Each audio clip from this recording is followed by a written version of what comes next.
District cooperative conference অনুষ্ঠিত হলো দক্ষিণ দিনাজপুর জেলার বাউলে। দক্ষিণ দিনাজপুর জেলার বিভিন্ন সমবায় সমিতি ও রাসায়নিক সারের ডিলার বন্ধুদের নিয়ে এই কনফারেন্সের আয়োজন করা হয়।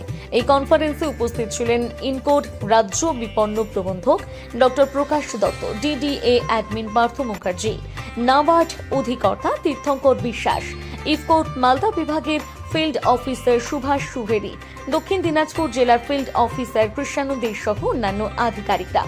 এদিন মূলত চাষে অত্যাধিক রাসায়নিক সার ব্যবহার বন্ধ করবার বিষয়ে সচেতনতামূলক আলোচনা করা হয়। এর পাশাপাশি অত্যাধুনিক মানের IFFCO nano urea, nano DAP জৈব সার ব্যবহারের বিষয়ে উপস্থিত আধিকারিকরা বিশদে আলোচনা করেন। মূলত কৃষকেরা যাতে অল্প ব্যয়ে রাসায়নিক সারের ব্যবহার কমিয়ে চাষিরা যাতে সুষ্ঠুভাবে অধিক ফসল উৎপাদন করতে পারেন সেই বিষয় নিয়ে বিশদ আলোচনা করা হয়। এর পাশাপাশি পুরস্কার বিতরণ করা হয়। এই বিষয়ে ইফকো রাজ্য বিপণন প্রবন্ধক ডক্টর প্রকাশ দত্ত জানান, নমস্কার, আমি ডক্টর প্রকাশ দত্ত, আমি ইফকো রাজ্য বিপণন প্রবন্ধক। আজকে আমরা এখানে দক্ষিণ দিনাজপুর জেলার বিভিন্ন সমবায় সমিতি এবং ডিলার বন্ধুদেরকে নিয়ে এখানে একটা মিটিং করেছিলাম।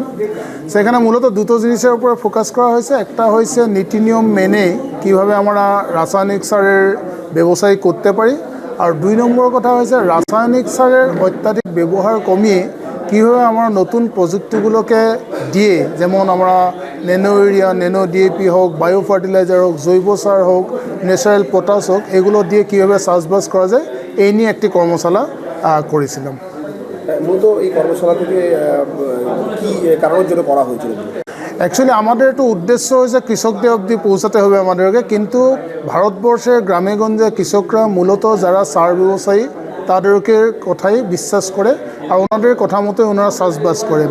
তো আমরা আজকে মূলত যারা কৃষি সামগ্রী বিক্রির এই কাজের সঙ্গে জড়িত তাদেরকেই নিমন্ত্রণ করেছিলাম, আর পুরো দিনের প্রশিক্ষণে আমরা শুধু গুরুত্ব দিয়েছিলাম যে রাসায়নিক সারের ব্যবহার যেন দিন দিন আমরা কমাতে পারি, তার জায়গায় আমরা নতুন প্রযুক্তির ন্যানো বা জৈব সার বা জীবাণু সার ব্যবহার করে যেন কৃষিকে এগিয়ে নিয়ে যেতে পারি। বাউল থেকে বিশেষ প্রতিবেদন, নিউজ টুডে।